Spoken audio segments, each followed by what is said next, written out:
Suportado ng Agriculture Department at DTI ang utos ni Pangulong Ferdinand R. Marcos Jr. na lifestyle check sa mga opisyal ng gobyerno.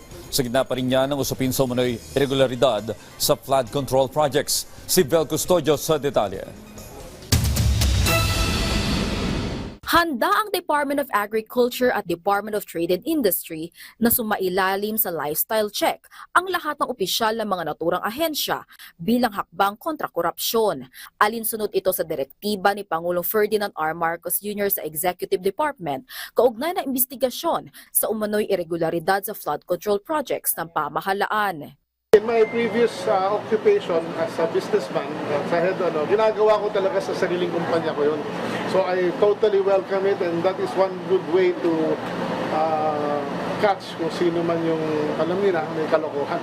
Tiniyak din ni Trade Secretary Cristina Roque ang pagsunod ng DTI sa direktiba ng Pangulo. Ayon pa kay Secretary Roque, nagsimula na ang DTI sa pagtugon sa umano'y Accreditation for Sales Scheme na kinasasangkutan ng mga kontratista ng Philippine Contractors Accreditation Board. There are certain requirements that are needed to be able to come up with a license, whether yung mas mababa all the way to quadruple A.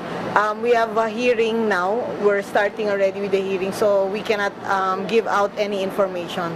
But once we have information, definitely we will inform the media, we will inform the Filipino people about this, and definitely we will be issuing statements.